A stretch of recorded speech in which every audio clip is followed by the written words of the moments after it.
I'm Georgia and welcome to William Buck, a firm that is reimagining the way advisors work. Come with me and take a peek behind closed doors. Exceptional advice comes from passionate people who feel empowered to shape outcomes. Our teams include audit and assurance, business advisory, corporate finance, restructuring and insolvency, superannuation, tax and wealth advisory. These teams work together to create a tangible impact for our clients. Events such as staff breakfasts, colleague lunches, trivia nights and regular parties allow our people to build relationships inside and out of the office. And between our social club and run club, there's something for everyone. William Buck is the perfect place to start, grow or take your career to the next level. We have robust training to aid growth opportunities and boost career development. Changing lives is our underlying philosophy, and the William Buck Foundation formalises our community and volunteer initiatives, allowing us to better work with charities and organisations most in need. Your physical and mental well-being is super important to us. Our flexible workplace allows you to better balance your professional and personal life. And we're lucky enough to have an in-house psychologist to help you be your best.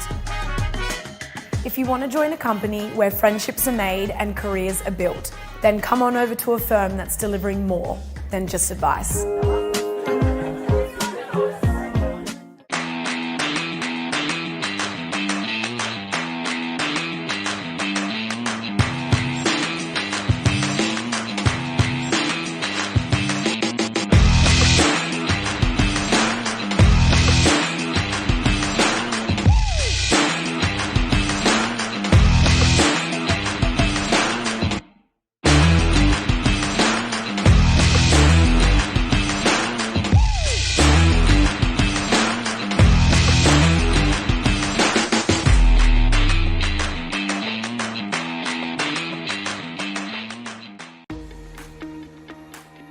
I'm here at Urban Surf supporting the Bright Sky and Affordability Adaptive Surfing event, and super excited to see first timers to people like Sam Bloom who have competed on the world stage. Got over 30 surfers here registered to jump in the water with us today, and there's a real buzz, lots of excitement. Bright Sky and Forward, we've been around for 64 years supporting people with spinal cord injury, and through Bright Sky we're able to fund an event like this. I'm excited, it's electric out here, so much energy. There's a huge crew, the weather has turned it on, it's going to be a sick day, I'm super keen, get some waves with some mates.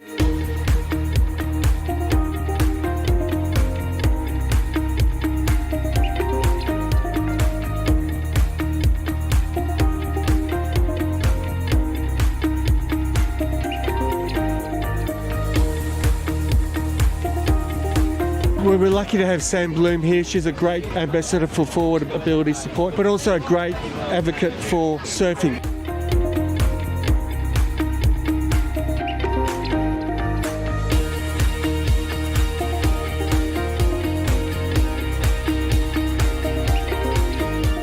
Sick event. It's cool to have so many surfers out here, and wild setup with Urban Surf and Bright Sky and Cyberwood, and yeah, it's going to be bad. You couldn't get a better setup for getting into surfing for adaptive athletes.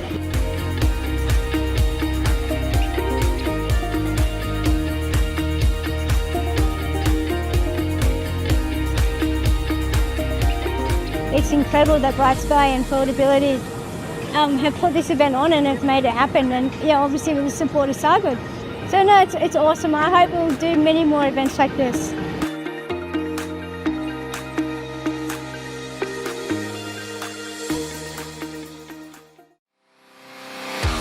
First real tournament on home soil in 20 years. To get those guys to get that experience, that's what every game at a World Cup's like. That's what every game at a Paralympics is like.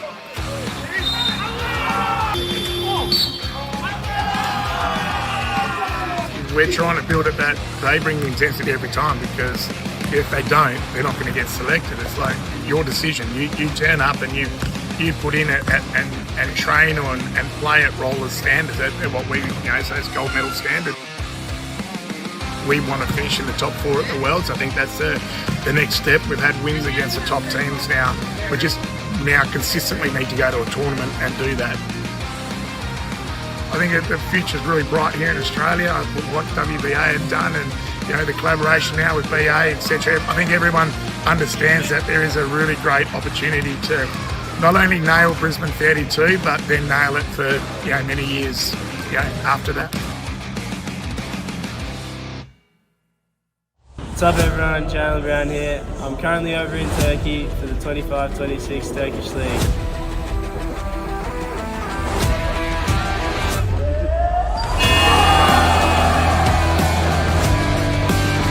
I'm excited to get back and kick off this new era of wheelchair basketball with you all. The 2026 season is going to be something special. Make sure you're following along here for updates while I'm overseas.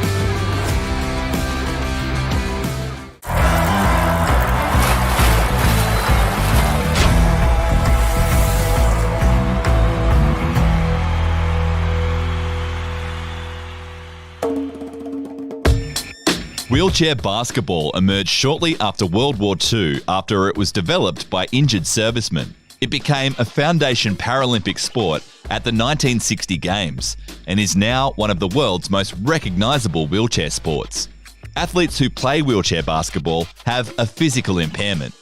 All players use a wheelchair to compete, although some don't use a wheelchair in everyday life. The court dimensions and basket height for wheelchair basketball are the same as the able-bodied version of the sport, as is the playing time and number of players on court. Wheelchair basketball classifications range between 1 and 4.5 points. Players with a classification of 1.0 have the highest level of impairment, while players in the 4.5 point class have the highest level of physical function to be eligible for the sport. The wheelchairs used during a game are specially designed to support players and help them move around the court. During a match, the classifications of the 5 players on the court are added together and must reach a total of no more than 14 points. The object of the game is to score the most points in the opposing team's basket. The team with the most points by the time the clock expires wins. Wheelchair basketball is a contact sport. The sport is so fast that it can be difficult for athletes to stop in time, meaning contact is inevitable and can result in some spectacular collisions. While contact is permitted and even encouraged, head-on collisions are strictly forbidden and can result in fouls or even ejection from the game. For more information on wheelchair basketball, visit paralympic.org.au.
From the ancient dust of the Red Centre to the saltwater coasts where we meet today, Wheelchair Basketball Australia acknowledges the traditional custodians of the lands across this nation where we gather, train and play.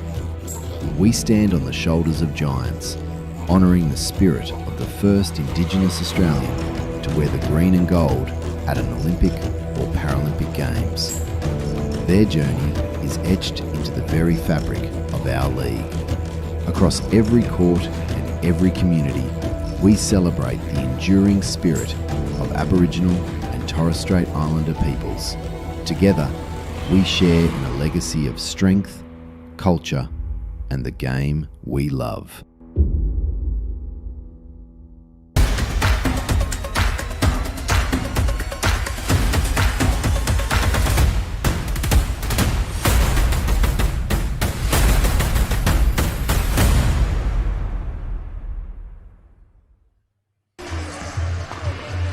Welcome to Shell Harbour City Stadium for round 3 of the National Wheelchair Basketball League.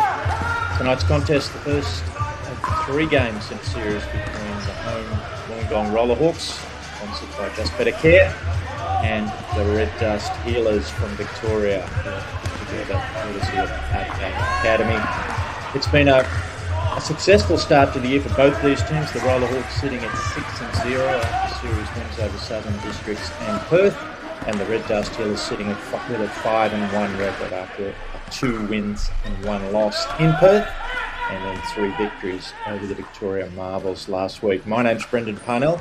I'm joined by a man who's actively involved in playing and coaching the sport and thus knows a lot more about the intricacies of the same. Campbell Fraser. Campbell, as we see the lineup screen, what are you expecting tonight from these 2 powerhouse teams? Yeah, as you say, they really are kind of the strongest that the league has to offer. Obviously, we do also have Manly playing a game on their own tonight, but I really want to see the Red Dust Healers come out firing in this game. They always have kind of a check of how they're feeling in their standard in their first game that they play, and sometimes they come out really aggressive and firing quite strong. And other times they just start a little bit cold and then they try to figure out where they're at. So I would be hoping that they've kind of worked on that and are prepared and ready to come out firing, because the ROLLERHAWKS, as we know from previous games, they do not let anything go. They do not give up easy baskets. They do not let you kind of play the way that you want to play. So you have to set your standards so early. Yeah, the ROLLERHAWKS have certainly been super so far this year. The addition of Phil Evans, having played for 9 years in Perth, Paris Paralympian, he has slotted into the ROLLERHAWKS team so smoothly. You'd think that he's been there for much longer than it's really only been a matter of a month. Yeah, it's quite an interesting roster to look at the ROLLERHAWKS, and it becomes an issue. We were talking about this before we started, actually, that when you have a team like the ROLLERHAWKS that have so many threats and so many people that you have to contest in terms of shooting, and obviously Phil Evans really brings that in. It becomes so hard to respond to the ROLLERHAWKS in the way that they play their offense. They like to swing the ball a lot. They like to move it a lot, and they're quite happy to score through alternative options that aren't necessarily their lead scorers, of someone like Tristan Knowles or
in fact, pictures have just come back and play is underway. It's the Wollongong ROLLERHAWKS in the white uniforms, the Red Dust Healers with the ball and the early lead, having just turned it over there. In their dark uniforms. Stephen Elliott ties the score up at 2. Ball flipped ahead, Bedzetti.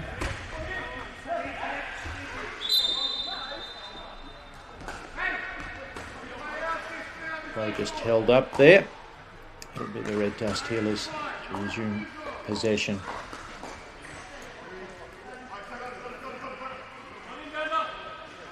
Norwich gets it inbound. Gets it back. Bond.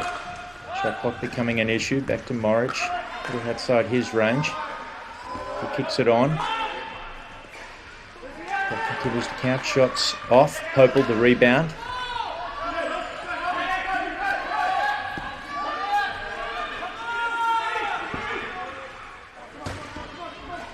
Knowles for the ROLLERHAWKS, drives baseline, finds some space, can't make the layup. Elliott sails in for the rebound, collects himself, his shot's long as well. Bond tries to flip the rebound. Bedzetti. Clearly be a key focus for the Wollongong's transition defence tonight. Gets it inside Morridge, a little trouble catching it, had to flip it back out to Bedzetti. Down in the key. He's just going to hold things up for a second. Jeremy Tyndall just overbalancing there. That was a really frustrating little offense for the ROLLERHAWKS. They actually had a really nice setup there. Jared Emeny actually got that steal in for Knowles under the baseline and set up Steve Elliott when he made his cut. And both not able to convert, but Jared Emeny really doing a solid job under the basket already. Bond shots off, Popel the rebound, outlet pass, sails beyond Phil Evans. Both teams a little scratchy, just a couple of minutes gone. The Healers, Bedzetti. I've seen him be pretty patient the last couple of weeks and primarily look for driving lanes, so he finds a nice passing lane there.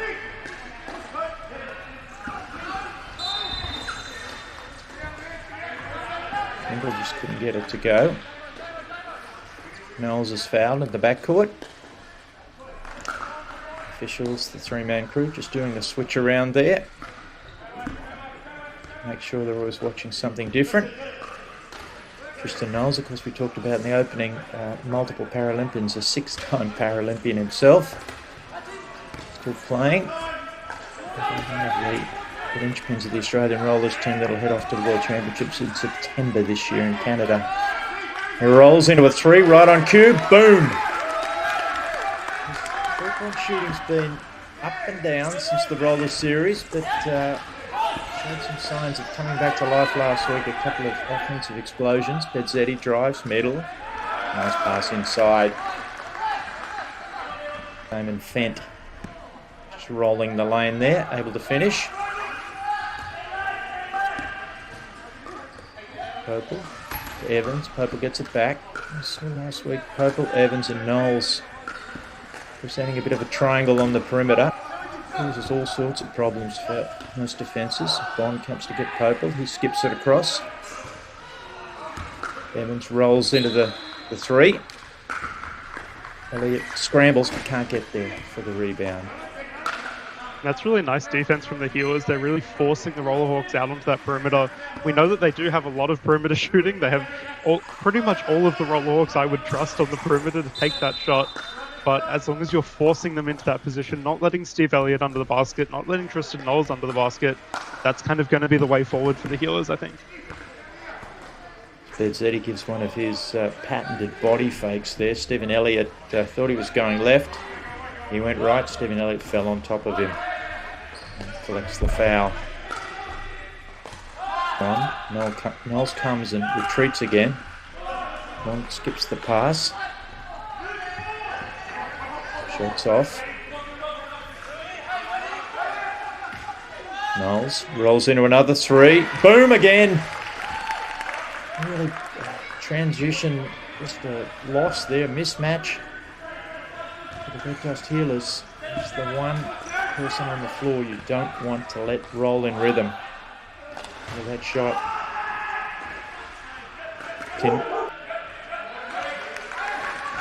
The Red Dust Heels just really not being able to find their kind of offensive play.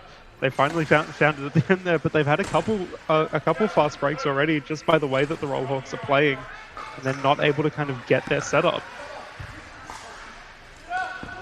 Popel to Knowles. Probes around, skips it back to Popel. He's got a good look at a three. It's a little long. It's Eddie.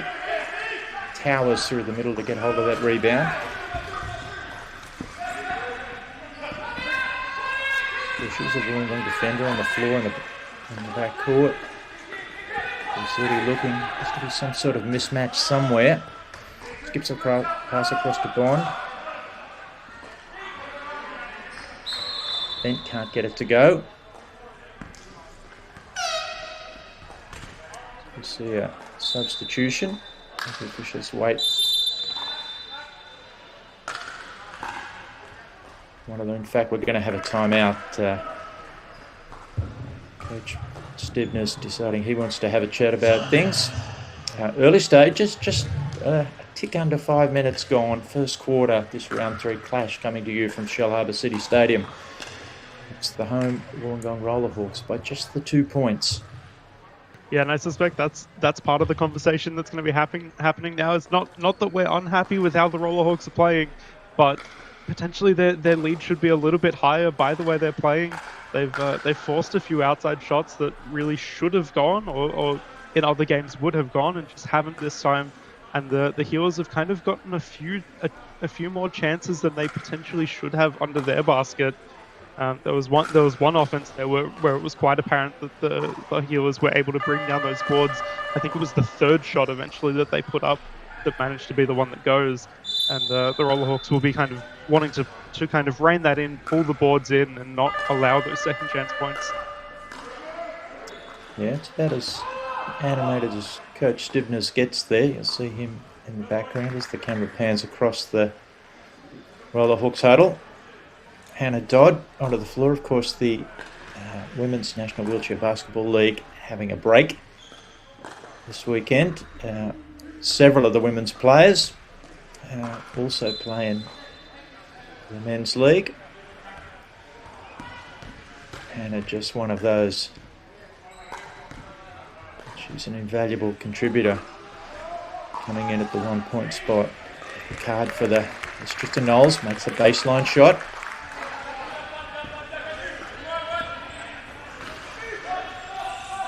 Leah Campbell. Hannah is a 1 point player with the allowance for female players comes in as a no point player effectively. Yeah, she comes in as a 0, which allows them to run really interesting lineups like the lineup that they run now. You'll often see the Rollerhawks pretty much when Hannah's here, Hannah Dodd and Stephen Elliott will come on as a pair, and that's kind of the rotation that they run because it allows Stephen Elliott to get on the court, whereas otherwise their rotations don't really allow for that, and it allows them such height. Like, you just see how much height across the board they have, and it makes it so difficult to respond. Knowles threw a beautiful delayed pass to Popel for a layup. Push the margin all of a sudden at the 6. The Dust Heelers having some trouble scoring as they turn it over again. Bezzetti the skip pass. Unable to reel that in. Just a few cracks showing on the offense. It might be time for Bezzetti to try and force some creation himself.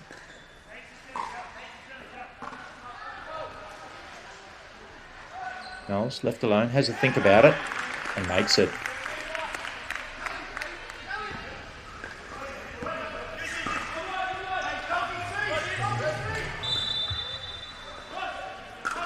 Knowles up to a game high 10. You see a foul on the backcourt. Pretty much on the halfway line.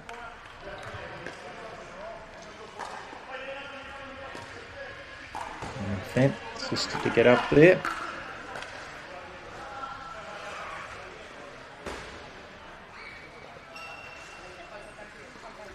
Bezzetti face guarded there. Norwich skips it across to Bond. Puts it back. Flips inside. Bond Draw some contact.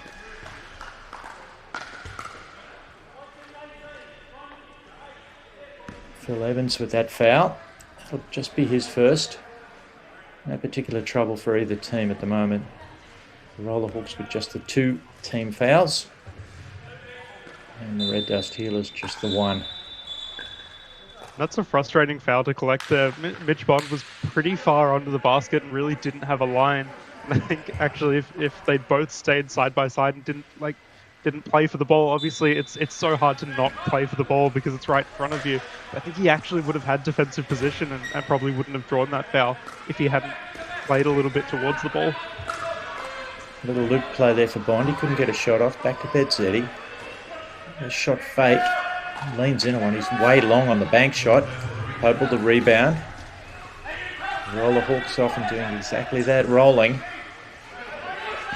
Knowles flips a pass across floor. Russell, Popel, thinks about the perimeter shot. Flips it back. Ball finds its way to Knowles. This triangle on the perimeter proving plenty of problems. As Popel this time goes boom. He is the 3-headed monster from a perimeter perspective. That's what we've seen every time that the Rollerhawks play. Every time one player kind of gets hot, the opposition look to respond, and then someone else just takes the heat and keeps building. And it's so hard to shut them all down at the same time. Nice pass inside from Bond. Brent able to finish. There it is again.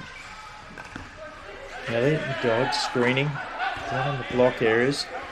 The ball whizzes around the perimeter. John Popel comes down. Ball gets back to Elliott this time. His shot's a little long. Roach the rebound. Got some contact on that shot. A little delayed with the whistle. The official there. Nice, does a bit of technical adjustment or coaching on the run with Elliott.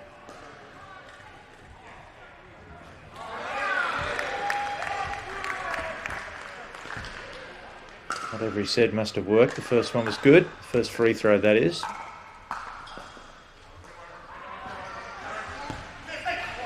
Second's a little long. Houston won't be taking responsibility for that.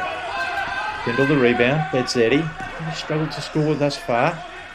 Cut off again by Popel. Takes another dribble. Fakes the hook pass. Finds a way inside to Bond. Bond's layup's long. It's the story of the night thus far for the Dust Healers. Plenty of makeable shots inside, most of which they haven't converted. Knowles. Popel. Back to Knowles. He uses the Elliott screen. Wheels. Elliott dives. Meantime, ball back to Popel on the other wing. Kendall the rebound off to Bedzetti.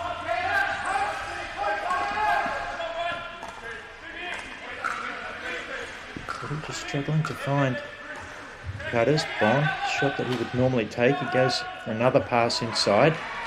Fent was cut off and finished up throwing it away. Yeah, as you say, Mitch Bond with that outside, I think he's gotten a little bit nervous with the shots that he hasn't hit. He's very much a confidence shooter, and now that he's missed a couple, I think the Healers are just kind of getting a little unsure of themselves and not able to claw their way back. Popel dives inside for another layup. All of a sudden, this margin's almost out of control for the Red Dust Healers. Wollongong Rollerhawks 20s. We tick inside the last minute. First quarter, round 3 action. Shell Harbour City Stadium. There's one inside. Morich manages to finish. Second assist for Sabri Bedzetti. A timely one indeed. Rollerhawks can run most of the clock down now as we tick towards the end of the first quarter. Elliott gets inside, tries to go reverse. There's some contact again. Bedzetti pleading his case. But referee Flanagan is having none of it. And just I kind of expected this, just looking at the rosters and knowing the teams that you've got, a lot of contact coming through already, and potentially a few players that obviously no one's in foul trouble yet, but looking to further into the game, they might have a little bit of a risk, and the Red Dust Healers know that they've only got a few players on their bench, and their rotations are a little bit harder to run, so it could be a little bit of a risk. Second one's good. 19-11. Opportunity for the last shot of the quarter from the Red Dust Healers. Ball gets down nicely, kicked ahead. Fantastic finish from Fendt. He was a little off balance there, tilting to the left, but managed to get it to go. But at the end of quarter one, it's the Wollongong ROLLERHAWKS 21 leading the Red Dust Healers 12. And we'll be back in just a moment.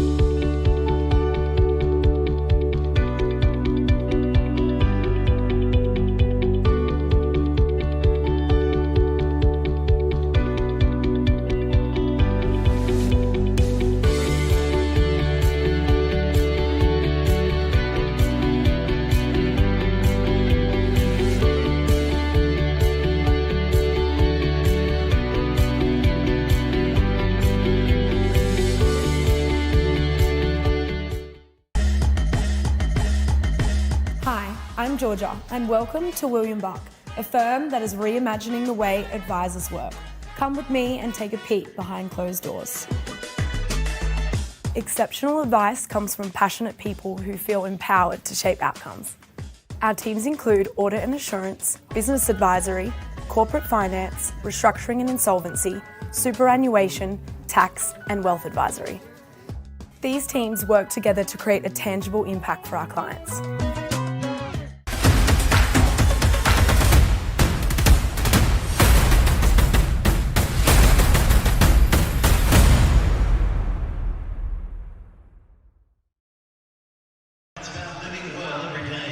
Welcome back to Shell Harbour City Stadium. Second quarter action here. It's the unbeaten Wollongong ROLLERHAWKS, sponsored by Just Better Care, doing the business again thus far. Campbell 21-12, and it's been a stellar shooting percentage that's catapulted them to that lead. Yeah, the ROLLERHAWKS sitting at over a 50% shooting rate now, and the Red Dust Healers only at a 37. But even more than that, the ROLLERHAWKS sitting at a 50% from the three of 6 at the moment, and that really is their calling card, and the dangerous way that they play that accounts for the entire margin is just their ability to shoot from the perimeter that the Healers aren't necessarily, not that they're not able to respond to, but you don't necessarily want to respond to because you have to give up then the inside, and that's such a dangerous thing to do too. Tyndall, baseline, can't get it to go. Been unable to open his account thus far. Sean Russell, veteran, onto the floor. He's the Paralympian himself in 2016, Rio. He inexplicably turned that one over, and then almost an overbalance foul. I think he was going to make that pass, and just kind of he realized that his teammate had turned away from him right as he let go of the ball and just couldn't control it.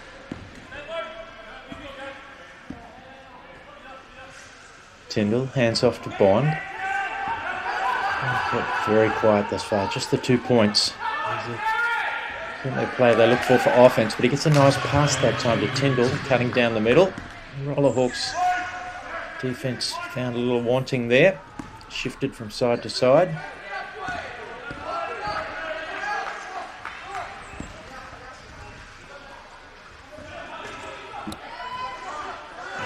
Ball skips back to Knowles. He's open again for 3. Don't tell me, yes. It's a tricky, it's almost like a game of chess on the perimeter with those 3 perimeter shooters and forcing closeouts, shuffling defenders around, and Tristan Knowles is the last man you want to leave open at the end of one of those exchanges. The terrifying thing is the speed that he has, that if you do try to respond to him, you have to respond so well and so intelligently, because if you leave anything open, he will just fly past you. He'll drop his head, drop his shoulders, and drive. And it's such a hard thing to deal with. Tyndall with the ball now for the Red Dust. They're in their brown uniforms with the yellow number. Bezzetti goes baseline. Has that one waved away. 3-second violation, I think, on the other side of the key away. Bezzetti finally got one to go. He's yet to trouble the scorers. It's been waved away.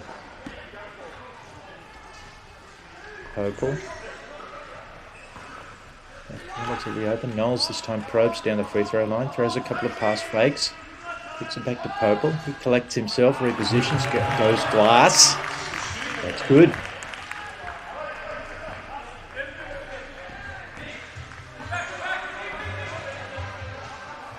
In some respects, there's not a whole lot the Red Dust Healers are doing wrong. It's just the superior ball movement and shooting.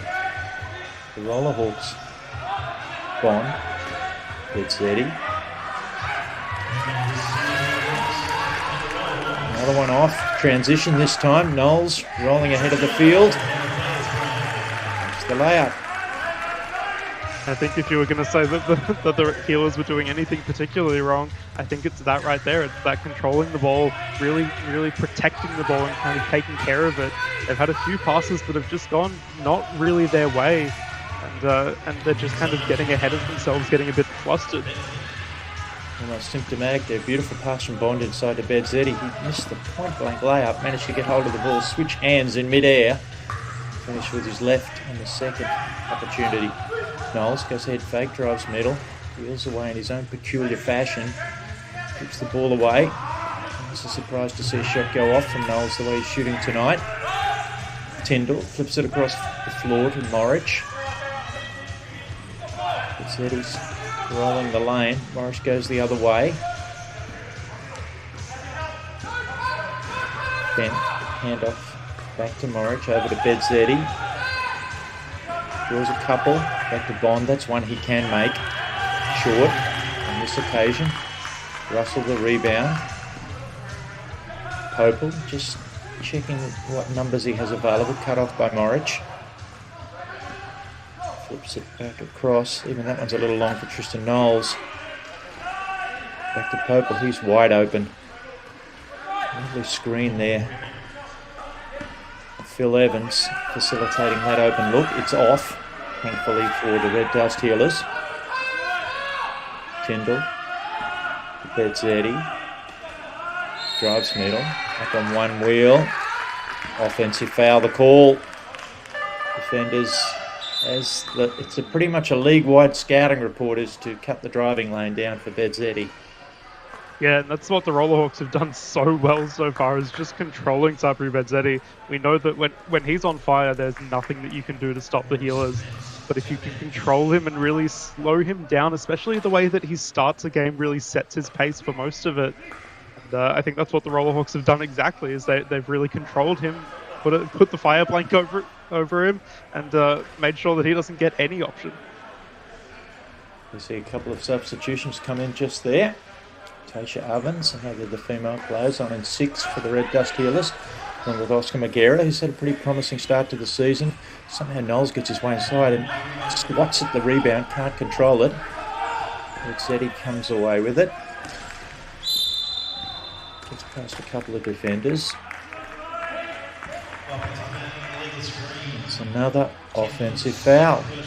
The screening action there to try and free up Bezzetti, assessed as being illegal. Referee takes a considered look at the comedy going on in the backcourt of jamming chairs to try and stop people getting ahead. Bill Evans realised he has to get out of that action because he has to inbound the ball. Ball comes to Knowles. It's a little deft change of pace. Wheels around baseline. He's got Ovens in front of him. Bit of a height advantage. Made the basket, but 3-second call from the trailing official. Tristan Knowles copped one in the head, in the face there. He's, should I say none too pleased, Campbell? Well, I think I was going to mention that actually earlier when there was a shot that Tristan Knowles took, and that he probably should have made under the basket, and you could hear a yell from him as he missed it. Obviously, they're ahead by 12 points. They're doing pretty well. but the Rollerhawks can get a little bit fiery, get a little bit ahead of themselves, so might be something to watch. It's almost after that transition layout. It's another turnover from the Red Dust Healers, and in fact, Coach Brad Ness has decided he's had enough.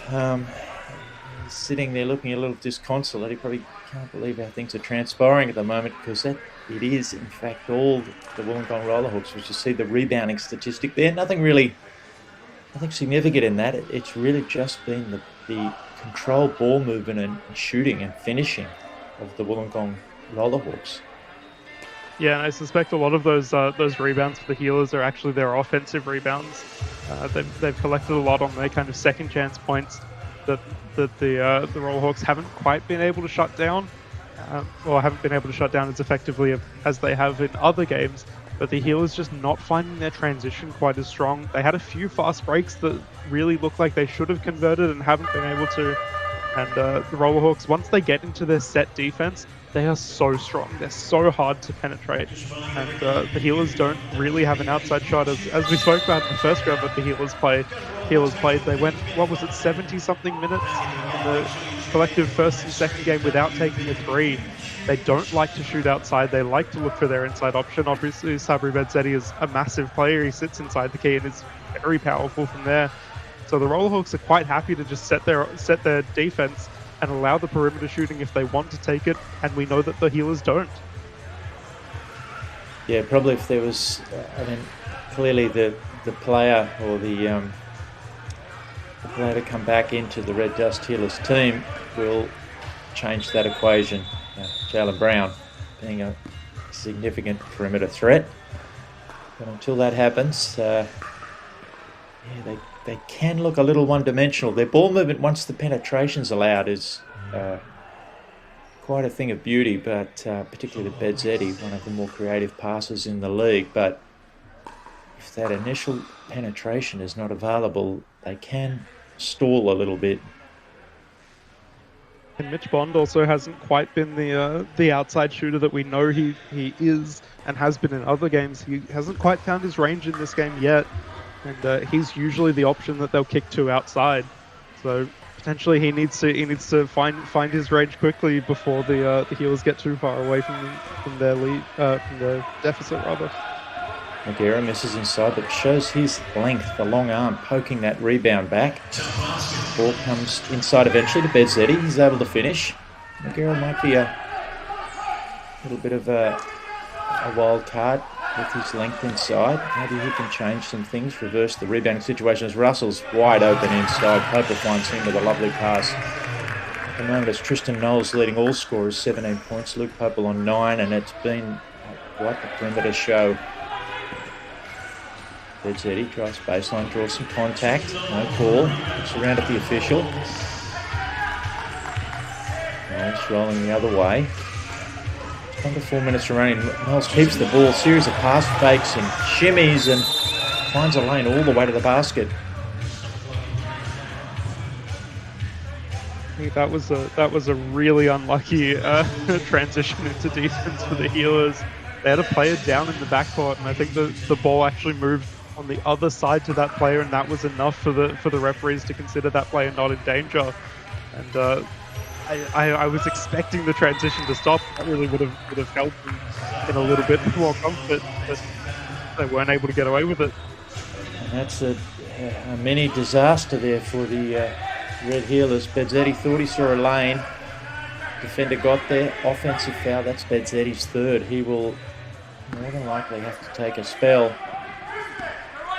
Probably a balancing act for head coach Brad Ness. He's such an important part of their team, and how they function without him is problematic. He's still on the floor at the moment with those 3 fouls. He flips a no-look pass to Tyndall and makes the layup.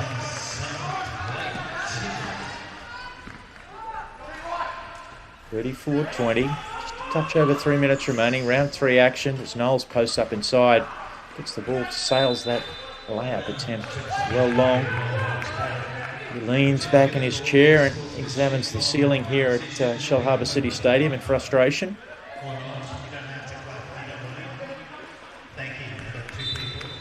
Ball will stay with the Rollerhawks.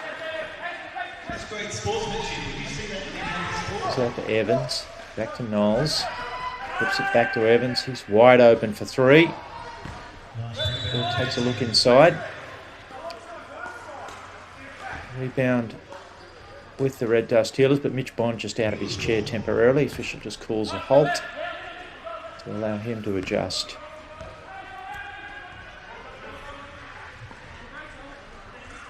Bond with the ball. Spent the last off-season at University of Texas Arlington, their men's wheelchair program. So Nagira's pass a little too long. Looks a little out of sorts tonight, Mitch Bond. It's just not quite going his way, and as a younger player, it's always a little more difficult to recalibrate your emotions. Yeah, and this is exactly kind of what I was talking about earlier with the Healers. When they come into the first game of the 3-game series, each time they kind of either find their line or really don't find it in the first game. The second game, they always look a little more confident and comfortable compared to their first, but it really is just a symptom of, I think, as you say, the little bit of inexperience and kind of younger players that they have. We saw Popel throw a peculiar but effective slide rule pass over his shoulder for a layup.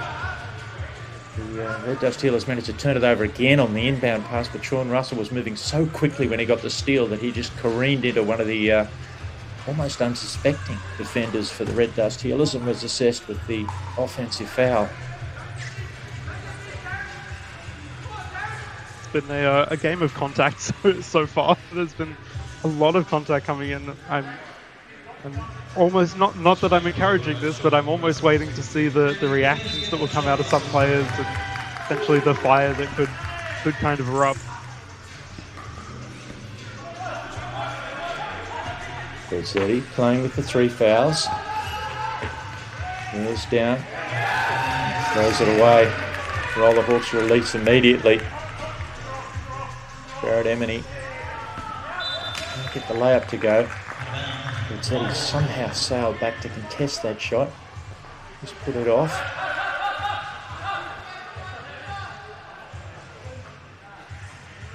Ball will stay with the Rollerhawks. Just a little over 2 minutes remaining. Second quarter, ball flipped inside. Russell has a look. Sounds there's nothing much he can do. Evans. Knowles head fake the 3. Popel. Touch pass. Deflected. 8 seconds. 24 seconds shot clock. Rollerhawks coach Stiveness issuing all sorts of instructions. Knowles goes middle. Finds Russell. Misses the first. Fouled attempting the second.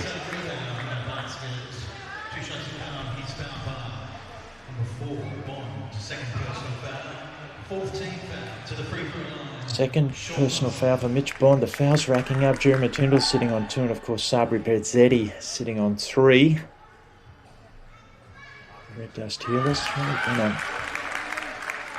Frustrating half for them, but that's probably the ray of light that it is only a half. Berzetti shuffles the players around in the free throw lane so they can jam in on Tristan Knowles. Shots off. Well, they thought they could jam in on Tristan Knowles, but he sailed straight across the floor and got the offensive rebound. Two defenders were not able to stop him, as Jared Emeny maybe had too much time there to line that shot up. Took a couple of looks and came up short.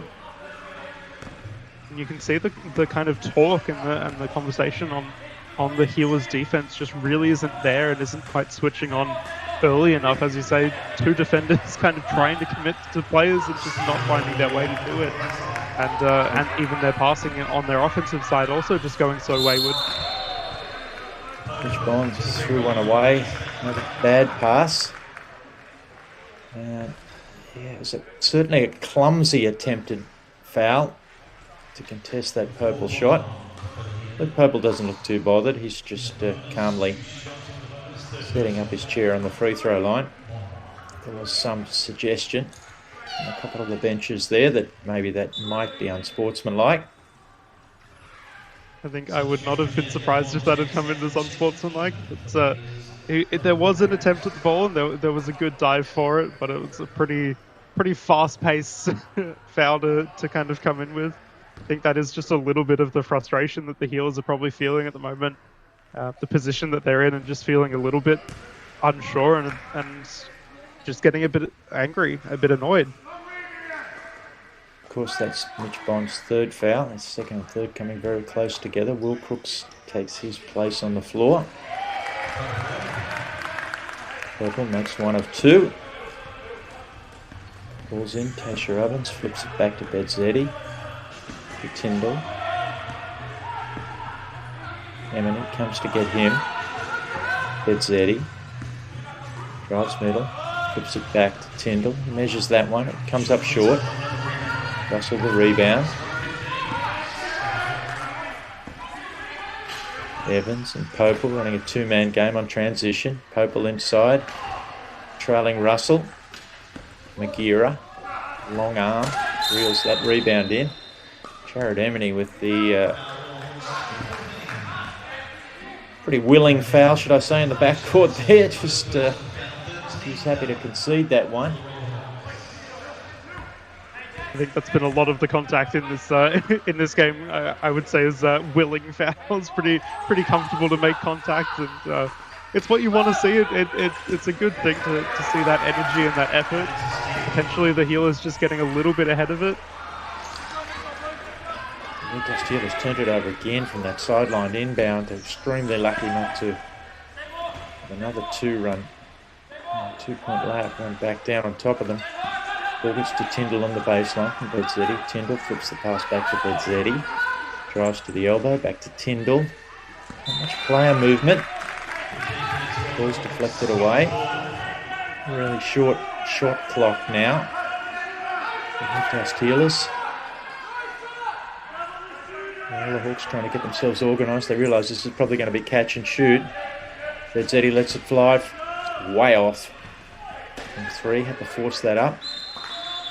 So he had the rebound, had it poked away, and the officials have ruled it's come off his hand.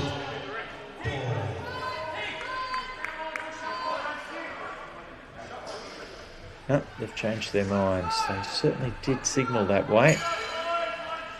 It wasn't a conference, but there was certainly an exchange of views, and the ball's back to the ROLLERHAWKS.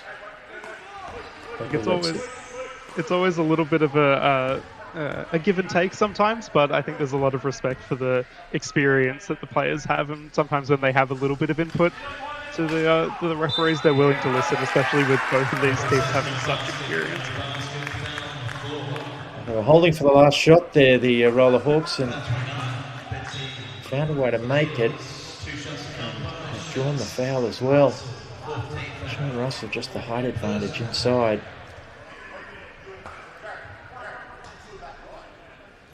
It's just been the most frustrating 20 minutes of basketball that I think the Red Dust Healers could have imagined, and their body language, the players on the floor at the moment and the bench, says it all.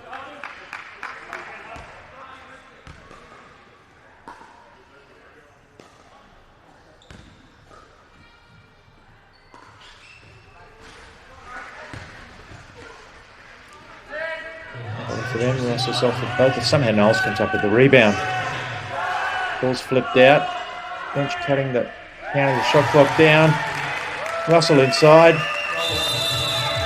Puzzle goes in the background. A fitting way for the ROLLERHAWKS to finish the first half. They've been totally dominant.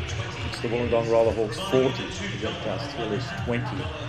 We will be back in just a moment.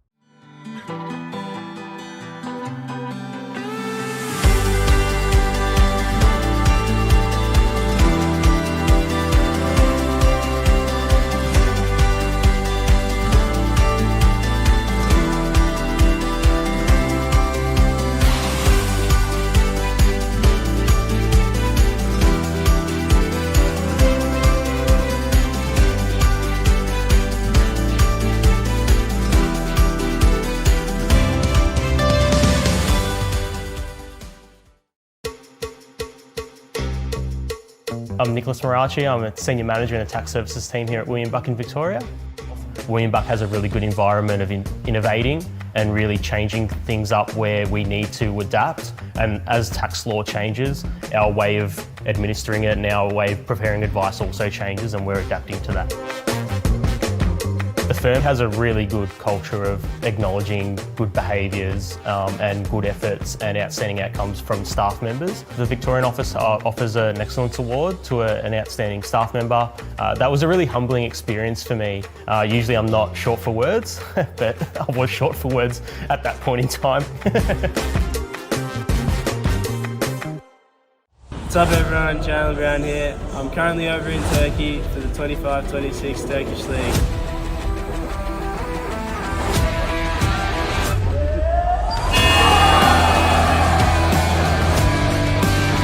I'm excited to get back and kick off this new era of wheelchair basketball with you all. The 2026 season is going to be something special. Make sure you're following along here for updates while I'm overseas.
Hey everyone, Tom O'Neill Thorne here. We have a massive season ahead. Follow here for your behind the scenes, game updates and everything in between. Welcome to a new era of wheelchair basketball in Australia. See you on court.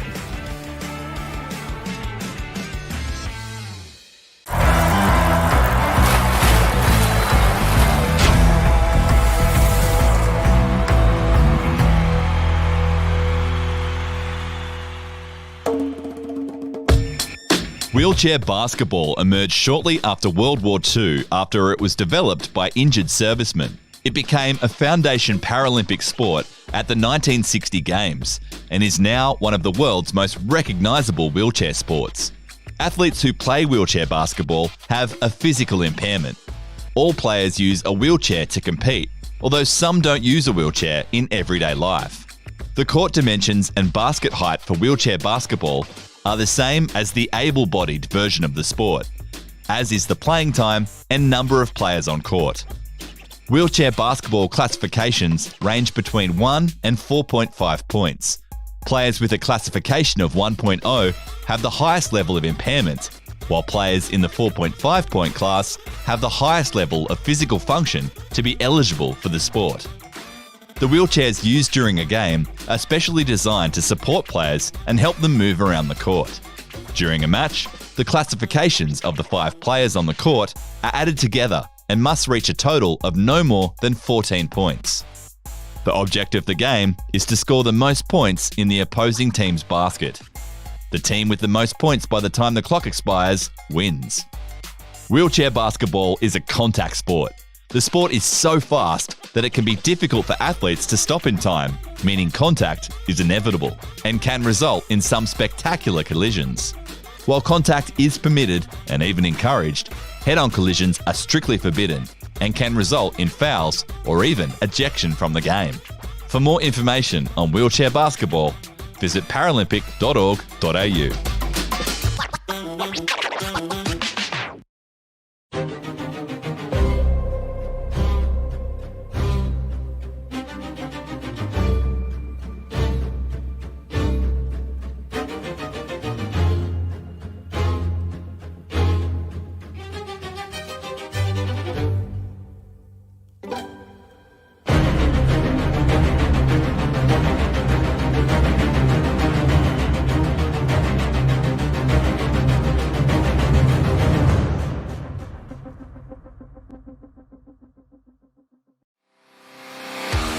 first real tournament on home soil in 20 years.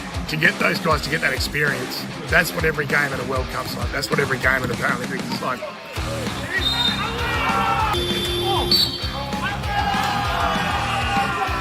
We're trying to build it that they bring the intensity every time, because if they don't, they're not going to get selected. It's like your decision. You turn up and you put in it and train and play at rollers standards at what we, so it's gold medal standard. We want to finish in the top 4 at the Worlds. I think that's the next step. We've had wins against the top teams now. We just now consistently need to go to a tournament and do that. I think the future's really bright here in Australia. What WBA have done, and the collaboration now with BA, etc. I think everyone understands that there is a really great opportunity to not only nail Brisbane 32, but then nail it for many years after that.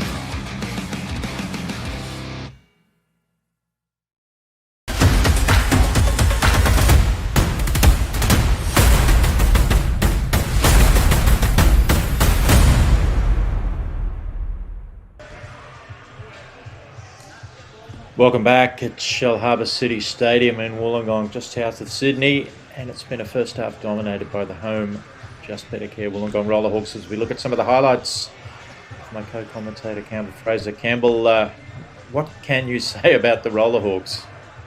I think the Rollerhawks, they're obviously playing a fantastic game at the moment.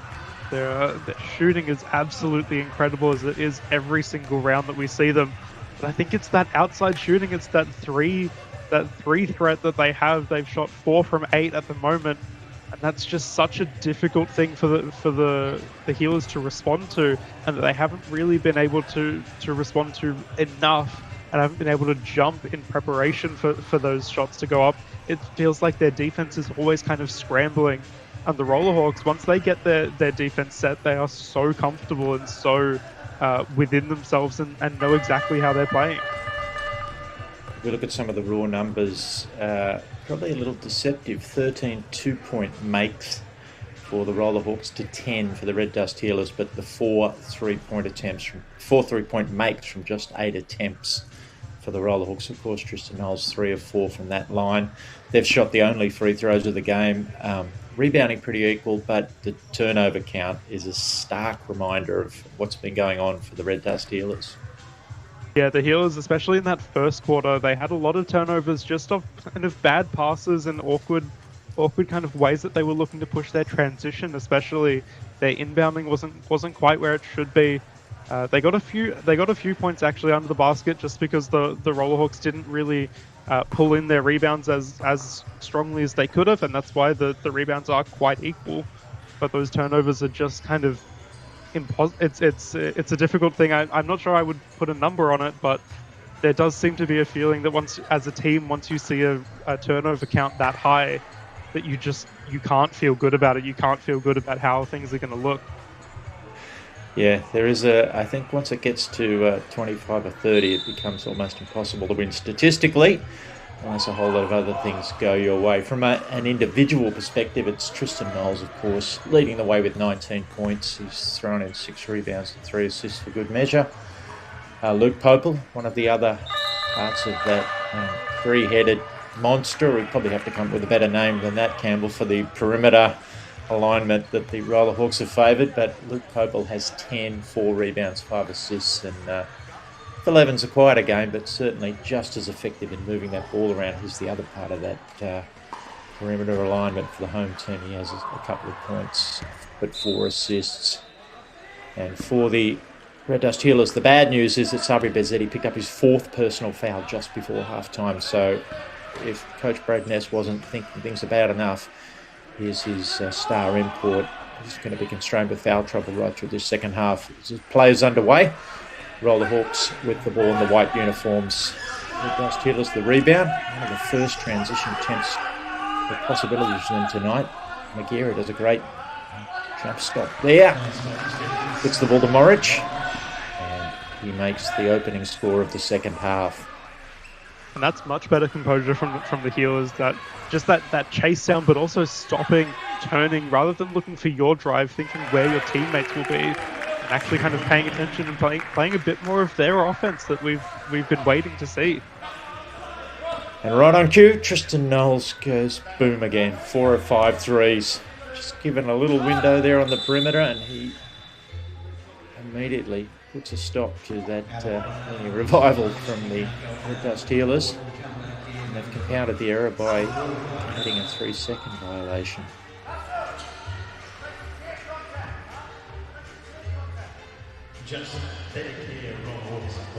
Coach Ness gets a warning there. He's conducting a little bit of dialogue. The frustration apparent given the situation. It's the Wollongong Rollerhawks with the ball. Tristan Knowles, dominant, drives middle, draws some contact. And he will go to the free throw line. It's really almost unguardable when he's making the three-point shot the way he is. It forces the hard closeout, and the cascade of defensive problems from there is just terminal.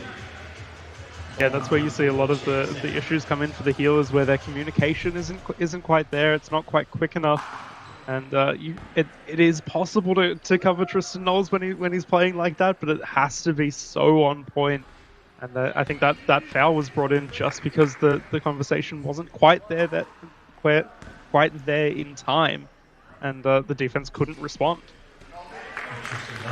Yeah, we watched him play in the Rollers against the World Series with Spain, Italy and Japan, and his shooting was a little, I think he would concede by his elite standards, a little patchy, but he really looks to have rounded into form now by the third round of the National League here.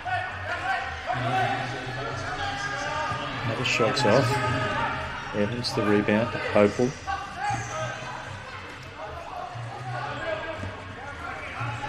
Knowles keeps the ball away, flips the pass inside. Evans, the layup's good.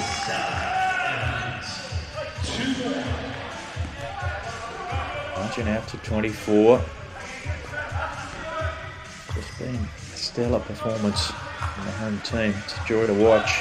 The ball's moving and fizzing around like this, and the shot making is of that quality as Crooks can't reel that pass in. Benton, he exchange glances, just indicative of the communication problems that have plagued them all night. You could see even from the way that offense was crafted, it was, in theory, it was well set up, but the passes were a little bit slow, they were a little bit lax. It just feels like the Healers don't have that fire underneath them that we've seen them get in other games. They're just, I think with Sabri Bedzetti and Mitch Bond both off at the moment in foul trouble, they're just not kind of having that drive. It's finally a little bit of relief. Will Crooks makes the layup. Rollerhawks pressing up there and almost presenting the Red Dust Healers with an opportunity to create some offense through transition. No, they're not going to let him shoot another one, are they? They are. It's off fortuitously for them. Popel goes baseline. Back to Knowles. Cut off, back to Amity. Shots long. Russell's there for the rebound. Draws some contact. Basket counts. One more to come. And that's what we mean when we say that the Rollerhawks are so hard to respond to with how many threats they have. I think that was at least 3 separate shooters that put a shot up there and represented a shooting threat. And you can't respond to all of them. You've just got to hope that one of them misses and you get the rebound. And they weren't able to collect that rebound. The Healers, they found Russell under the boards with the basket. Russell's short with that 3. Ball bobbles around. The Healers come up with it. Brooks to Tyndall. He probes. Also comes to get him. Morich with the screen. Tyndall caught down the corner, throws a speculative pass. Morich can't get to it. Bedzetti off the floor, obviously, at the moment with those 4 fouls. Brad Ness is probably a little bit of damned if he does, damned if he doesn't. Bedzetti to pick up a 5th, obviously that would end his night, but how long can the Rollers function without him? And that's Mitch Bond with 4 as well. That's 2 players in 4 foul territory that they just can't afford to do. And this will be a thing that luckily they get to play 3 games. They get to learn from their mistakes. And I think that will be note number 1 is stop making so much contact. Certainly a playing opportunity for some of the rotation players. Chance to maybe earn some more minutes as Magera wheels back. Can't get it to go. Popel the rebound. He looks so calm. The addition of Evans has really enabled him, obviously, Roller's teammates, to slide into a role that he's extremely comfortable in. Drives baseline, cut off, flips, picks up on one wheel. Gets it to go.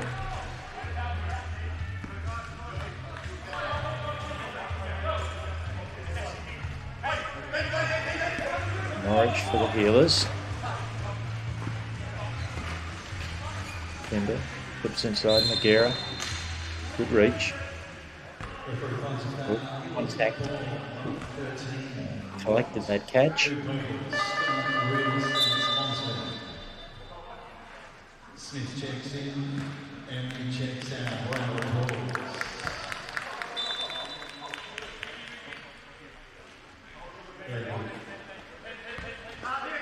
Balls in, Tyndall. Not at the 2 to go. Knowles the rebound. Turns it over. Tyndall just lurking in the passing lane. Pick that off to Morridge. Crooks. Comes down to the elbow. Back to Tyndall. He measures that one. Can't get it to go. Popel. This time with the rebound. Pushing. Found a bit of a lane. Tyndall comes to cut him off. Flips across to Knowles. Crooks comes to shut down that 3-point possibility. Ball gets back to Popel. He's got all day. Back to Evans. Evans shots off. Offensive rebound, but touch pass back to Knowles. Drives middle. Flips to Popel. Drives, thinks pass. Wheels back in his chair. Back to Knowles. Shot clock being counted down by ROLLERHAWKS bench.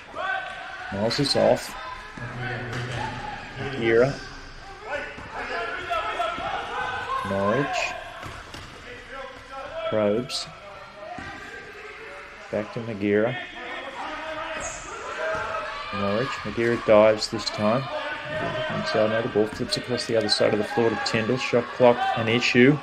Norwich looks at 3. That's off. Probably not his strongest spot on the floor. He's been forced into a different role. Yeah, we know that the Healers don't like 3s, and I think there's only 1 or 2 that I would put that potentially would be taking that 3. Morridge is not the one that you want to be putting in that position. That's the suffocating nature of the ROLLERHAWKS defense. They're so active on their defense. They've been able to run through their bench. Obviously, being the home team, they have the credit of having a larger bench. They've been able to run through their players so they can play a faster paced style of defense and not run through and tire out their players. It's Popel with a lovely little back cut. Pass from Knowles. He caught it, wheeled in one motion, drew the contact and made the layup.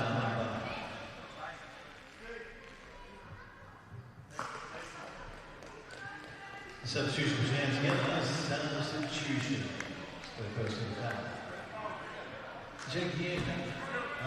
We saw the ROLLERHAWKS of Jordi Ruiz playing last year, the Spanish import. He was certainly a handful for defensive teams, but it does look like Phil Evans has unlocked something. Of course, there's still a long way to go in the league, but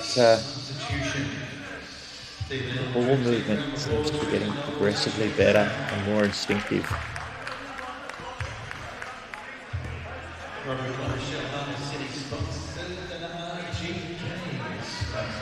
Guzzetti still bides his time on the bench for the Healers.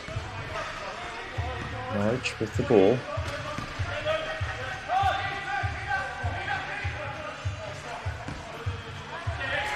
It's turned over again. Halleck that time, the steal. Popel pushing. Flips it behind the back, no look. Only goes as far as Magera. Morridge, no traffic to deal with. Dives down. Flips it across. Shots off from Turner. Gets a big screen in the backcourt from Elliott. Knocked one of the Red Dust Healers out of his chair.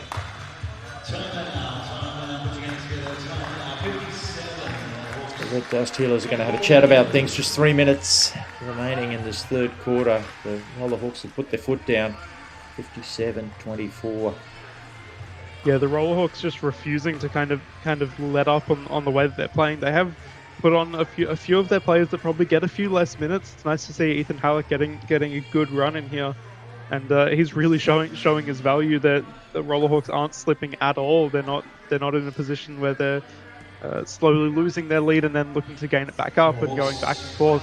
And the Healers just not able to find kind of something to hold on to and build from. They can't really get their momentum going. And the Healers, unfortunately, they are a team that run really heavily on their momentum, so they need something to kind of go their way to build from, and the ROLLERHAWKS are just not giving them anything to work with.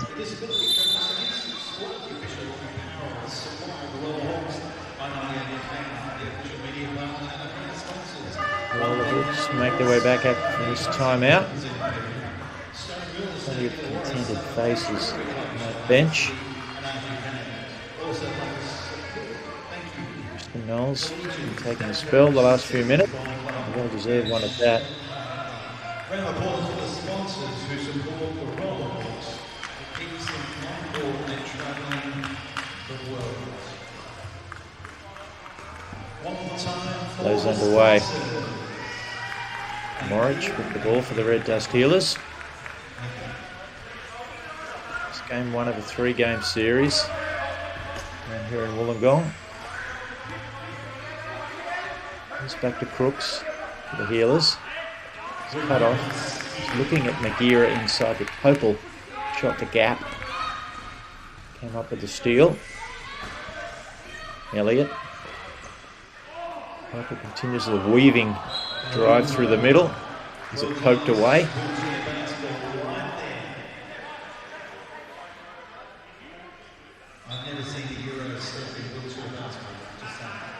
Inbounds. Elliott won't take that. Puts it back to Popel. Drives middle. Evans just asked the official to call a halt. Popel out of his chair. Does so.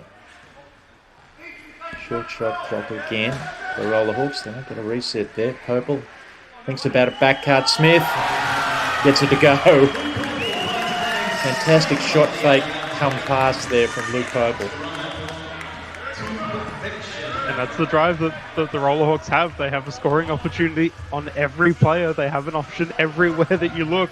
And as soon as you look away, there's someone cutting under the basket. The Healers just not able to respond again. They don't have their two helms on at the moment, and they won't even play them until the into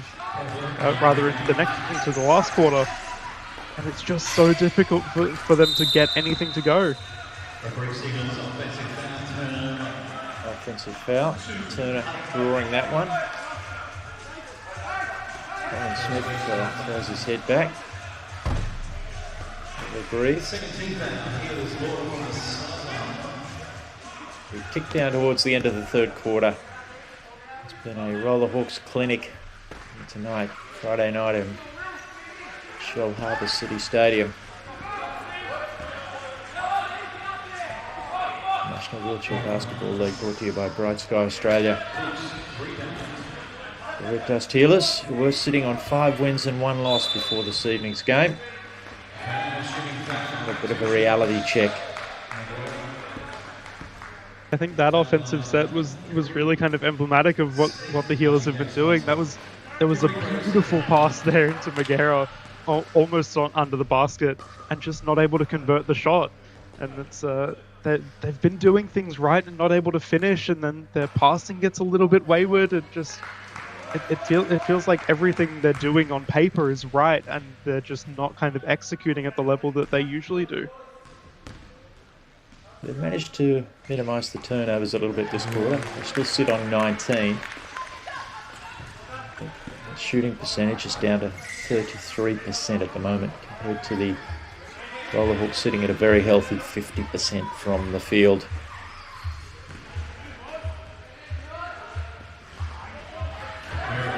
Comes off. Evans couldn't get that to go. Turner pushing for the healers. Mixing some of his passes, the right idea, just the execution a little off. Norwich unable to get hold of it. Popel tries his hand at the lob pass inside, can't get that to go. Turner protects the ball, hands all around.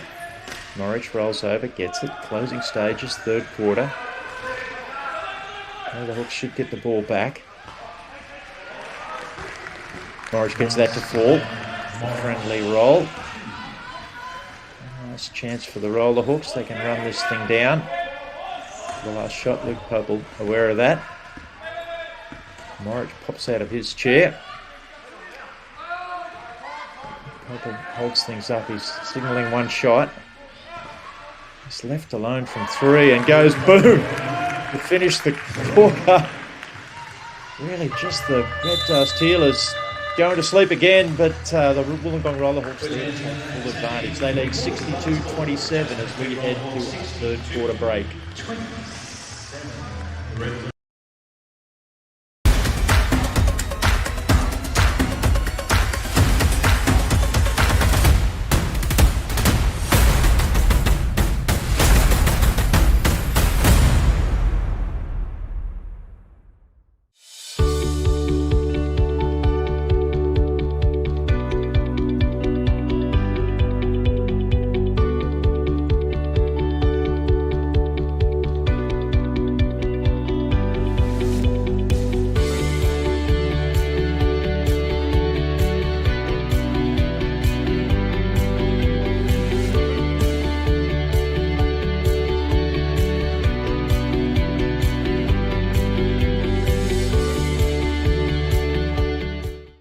From grassroots to the pros, I'd love to see that.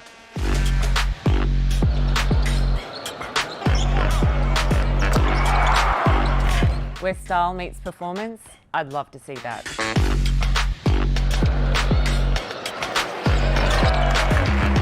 Supporting champions and inspiring the next generation, I'd love to see that.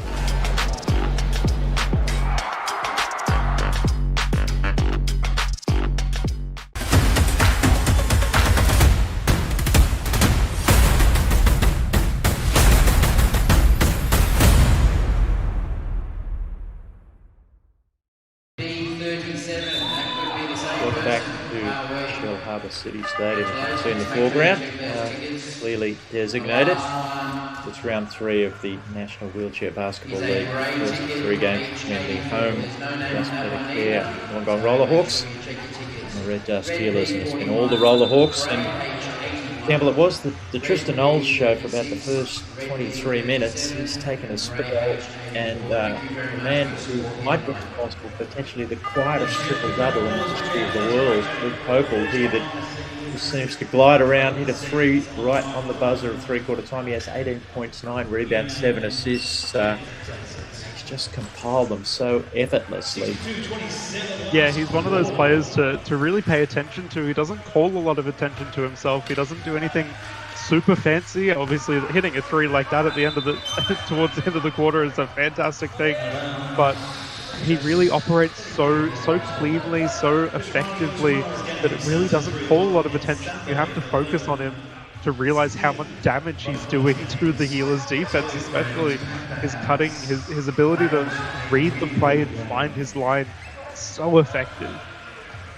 Drives baseline, kicks it back to Elliott, and put that one down for his 8th assist. Presented on a plate to Stephen Elliott. Mitch Bond back on the floor for the Red Dust Healers with his 4 personal fouls. Sabri Bezzetti putting on 4 as well. Stopping the Rollerhawks, but Phil Evans, transition, another layup. And that's a clear example of the situation that the Healers are in. both Sabri Motetti and Mitch Bond were ready to drive that layup and contest it. They know they can't, and they both just sat about 2 with his back, just watching the layup go because they can't contest it.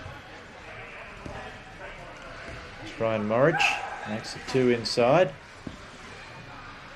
No sign of Tristan Knowles yet. We may not see much of him the rest of this game. Luke Popel doing a bit of everything, running the point, scoring, facilitating, although he misses that shot. Mitch Bond the rebound.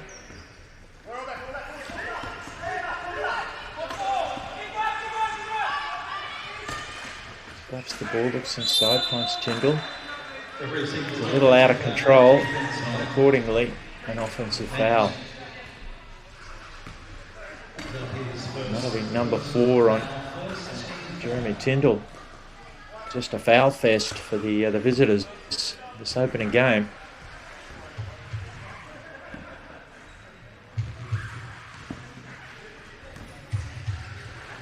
Elliott to Evans, back to Elliott, playing one of the perimeter spots now. He dives down. Popel flips back to Evans. He rolls into a 2. Get that to go. Bond, another rebound. 7th in that category. Eddie looking a little subdued, understandably. Foul trouble severely limiting his ability to pursue his favoured penetration. Morridge dives baseline, cut off. Halleck, but he did so illegally. Committed the hands foul. And as you say, Sabri Motetti just being so subdued in this game, and that's really what we've seen in the previous games, that where the Healers have struggled or where they've had closer margins, it's really been the question of whether you can control Sabri. And obviously, he's been a little bit uncontrolled himself, but the Rollerhawks have really put him in that position and forced him into contact, forced him into such difficult plays that he just can't kind of get out of. Aren't quite responding to, or didn't respond to quick enough, and put him in the position that he is now. Head coach Brad Ness wants to have an early talk about it, just a couple of minutes into this final quarter. He's maintained his composure pretty much, had an animated discussion with the officials before. Had some of the foul trouble his team was in, but I would imagine he's set some pretty clear targets for this 4th quarter. The game being out of reach at this stage with a 37-point margin, but potentially some performance targets that he would like to see his team execute with a view to the other 2 games coming up on Saturday and Sunday morning.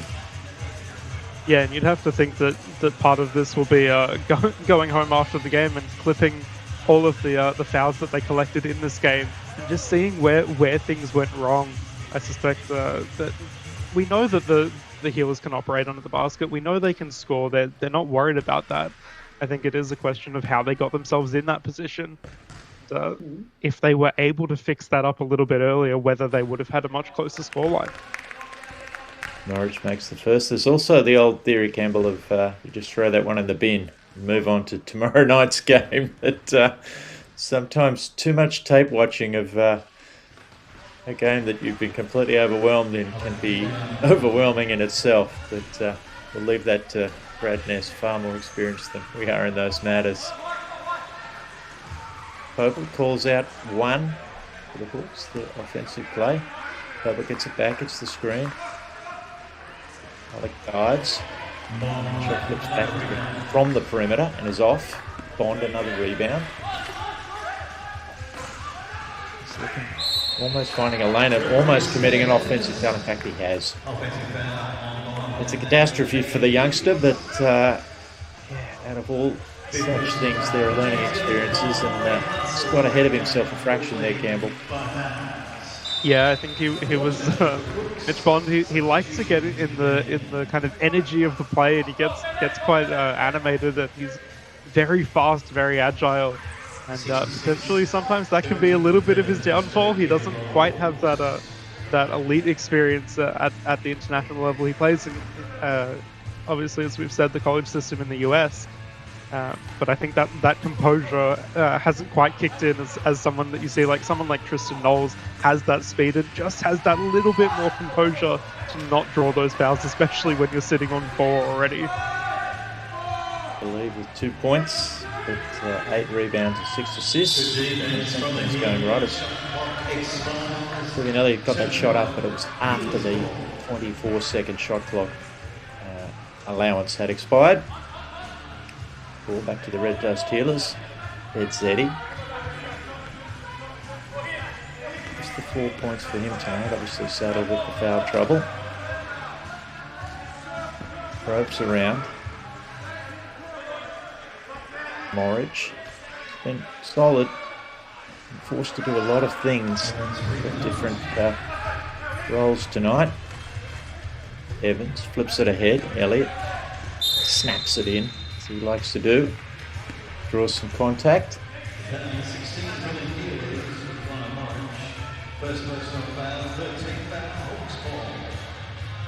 Ryan Morridge with the foul. He's an exception tonight for the Red Dust Healers, just his first personal foul. Played almost 28 minutes, done a good job to do so. A multitude of rolls. As Popel rolls into a 3 and goes boom. Just allowed that space. It's almost like they forgot who he was. Surely, how can you forget the man that's now got 21 points, 9 rebounds, 8 assists, and yeah, it's just keeps on. Zeddy. Brooks rolls into that one. Just a little strong off the glass. Alec can't control the rebound. It'll stay with the Healers.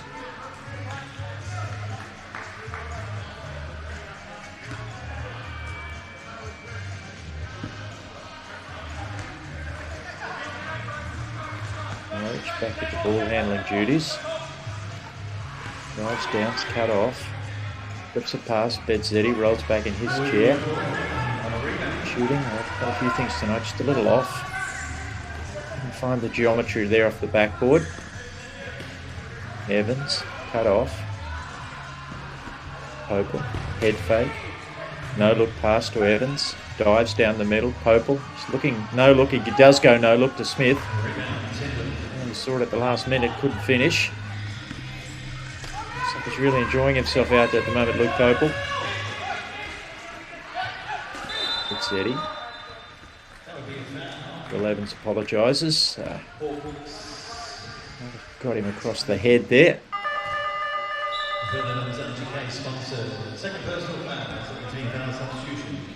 It's funny, I don't know if you'd call it necessarily reckless or just good game drive, but I do like that Sabri Bedzedi still going for a little bit of a steal on that last defensive play, still getting involved. I think at this point he's accepted that he might get that last foul, and he's not going to let his style of play go. He's going to stick to his guns. He snaps a nice pass to Jeremy Tyndall, who finishes from the free throw line. Popel, lob inside. Probably should have been another assist. Alec unable to finish, just a little off balance. 20 defenders around him.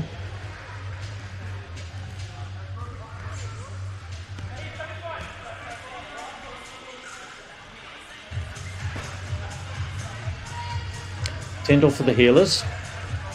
Of course, if you're thinking to come down to watch one of the games on the weekend, there's another game tomorrow night down here in Wollongong. And then Sunday morning, chance to see elite men's wheelchair basketball action. So many players from both these teams involved in national team programs. Italian import, Bedzedi. The ROLLERHAWKS looking to go one better than the last couple of years in the National League. They are the holders of 7 championship titles since entering the league in 2001. Kendall pushing for the Healers. Puts the pass across. It's Zeddy. A little bit of spark the last couple of minutes. Tyndall inside to Magira. Nice passing exchange. Magira can't finish. Popel put him down for another rebound.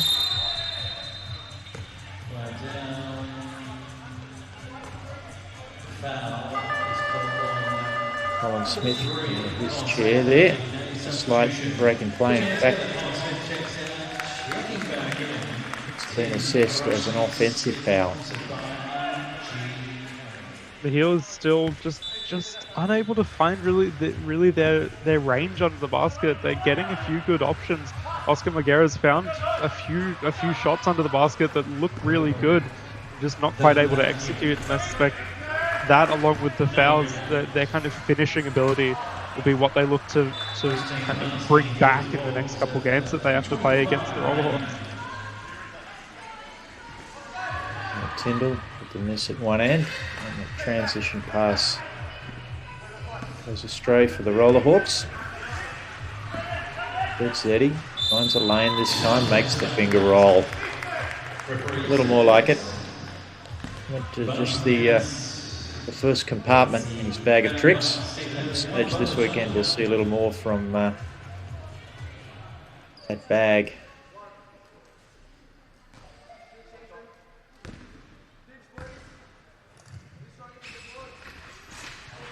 Shoots the bonus. That's a mile off from Bezzetti. Most unusual. The gear of the offensive rebound and the putback. Yeah, this is by far the most subdued game that we've seen from Sabri Bezzetti. We had earlier in the season we had what we would have at the time called a subdued game, where he's still got a double-double in their run against Perth. This is quite the impressive thing for the ROLLERHAWKS, really to control him and not allowing him to get any options. Purple's off at the three. Here is Bezzetti. Flips a pass, three-quarter court almost. Down to Tyndall.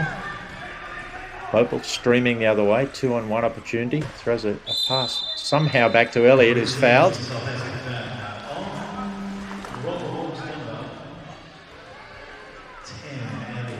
fact, an offensive foul before the contact on Stephen Elliott.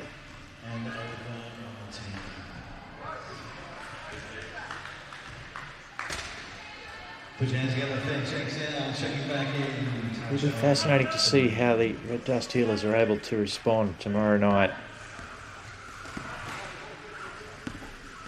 I think the good thing for their hope for the next couple games is that the things that they've struggled with in this game are things that they can really respond well to. Obviously, the foul trouble being priority number one in my book. And I think that's something that you can respond relatively easily to, or at least you can pay a lot more attention to. And I think finishing under the basket, just making your shots count. They're not. It's not that the ROLLERHAWKS have done anything ridiculously special. Obviously, their shooting percentage from the three-point line is absolutely fantastic and is hard to beat. But I think the Healers just need to kind of bring back their fundamentals, get themselves set a bit more, and move forward. I think they have the ability, and they seemed like in the early stages they had the ability to contest the ROLLERHAWKS, and it just fell away from them. Just a reminder, that game tomorrow afternoon, in fact, not tomorrow night, 3 p.m, second game of this series, and then 11 a.m. on Sunday. Both those games here at Shell Harbour. Ball's inside, Elliott, chance to finish, he does so.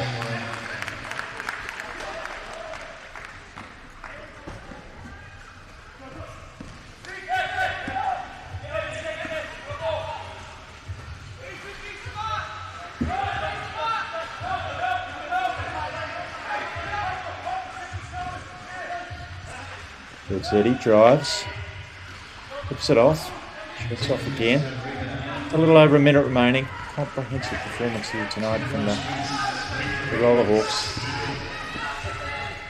Looks like Luke Popel's going to be stuck on 8 assists to go with his 21 points and 12 rebounds. Bezzetti comes the other way.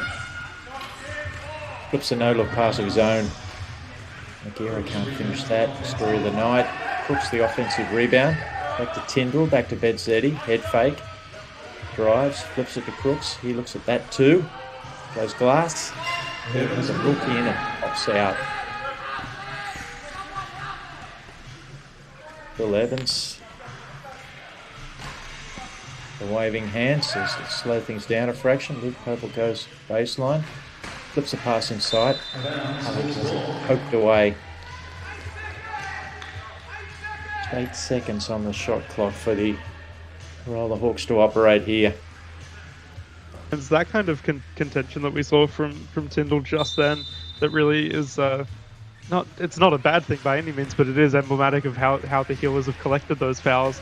That driving in and really like driving for the ball, wanting to get the ball, get the steal. And, I think they might have to give up a little bit of that pressure and that aggression just to kind of pull themselves back into a regular rhythm. So here a big applause there. Tim Rushby-Smith on the floor finds a way to make his own shot inside the paint. ROLLERHAWKS bench particularly happy along with the crowd here with that eventuality.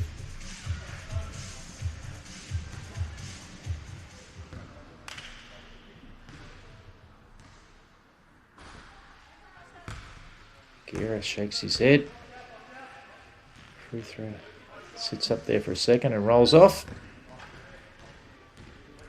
This pretty much should be the end of the scoring if he can make the second. He can't. I like the rebound. Evans will surely just hold things up.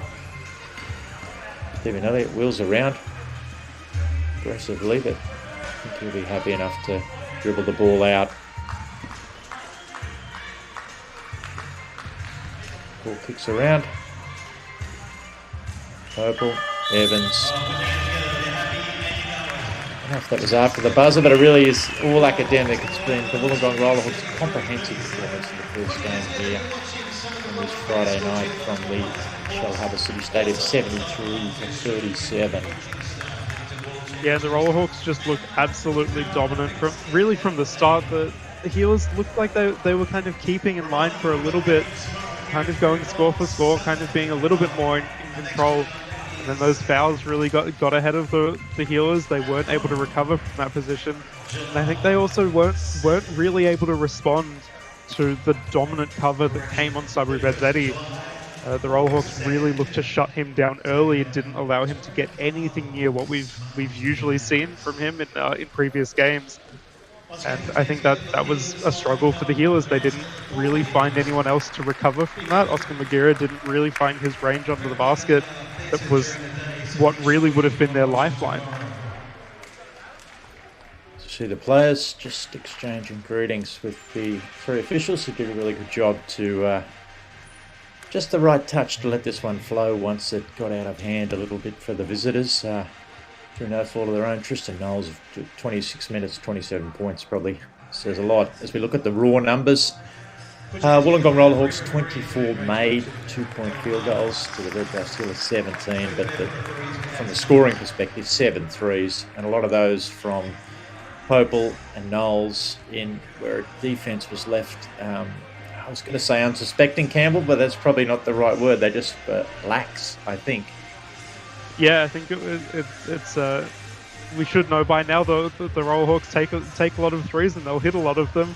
The Heelers didn't quite respond, and it's funny to look at those stats and actually see that the ROLLERHAWKS collectively had more fouls than the Heelers did, but the Heelers really collected them on focused players that they couldn't risk it on. Yeah, and 25 turnovers. Maybe we're going to say that's the tipping point for the possibility of a win going out the window once you get to 25 turnovers. Certainly makes things extraordinarily difficult. Just the 13 turnovers for the home ROLLERHAWKS. As we look at some of the highlights from the second half, and shooting was one of the highlights for the home team. Yeah, I think the ROLLERHAWKS, even if their defense wasn't as elite as it was, and it was absolutely fantastic, but their suffocating pressure on their offense is just so hard to respond to. You see there, even the defense was trying to cover everyone else, and they just leave alone a baseline cut. There's always some form of cut that the ROLLERHAWKS are looking for, and I think that's a credit to the fact that I suspect that if you're looking at the ROLLERHAWKS list, there's not a single player on that team that you can consider not the shooter or not someone that you're expecting to take a shot. and that's so hard to deal with. Yeah, I think that is the secret, the balance that they have in presenting an offensive threat right throughout particularly their starting lineup. Anyway, that will do us here from Shellharbour City Stadium. As I mentioned, 2 games to come in this series. If anybody's in the district down here, certainly try and get yourself along. It's 3 p.m. on Saturday, 11 a.m. on Sunday. Other games going on across the country, of course, in this 3rd round of the National Wheelchair Basketball League, with the big Indigenous round to come up next weekend, where all the teams will gather down in Melbourne. My name's Brendan Parnell. On behalf of my co-commentator, Campbell Fraser, we wish you all the best for this evening, and we will catch up with you later this weekend. What's up everyone, Jalen Brown here. I'm currently over in Turkey for the 25-26 Turkish League.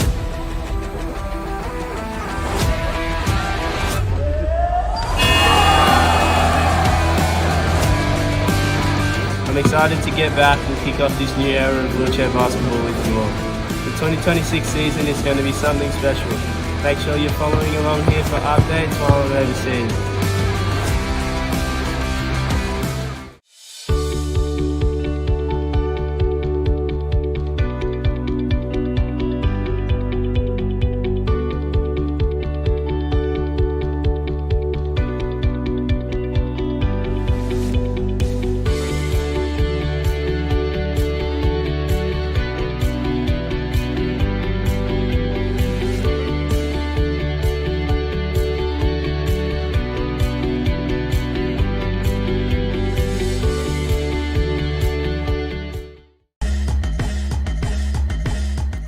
I'm Georgia, and welcome to William Buck, a firm that is reimagining the way advisors work.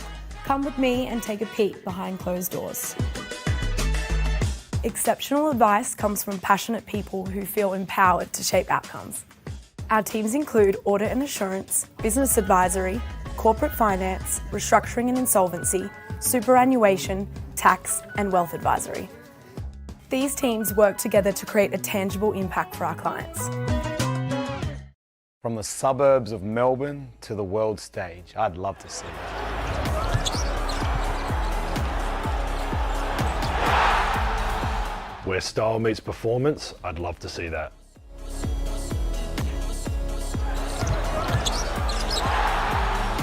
Supporting champions and inspiring the next generation, I'd love to see that.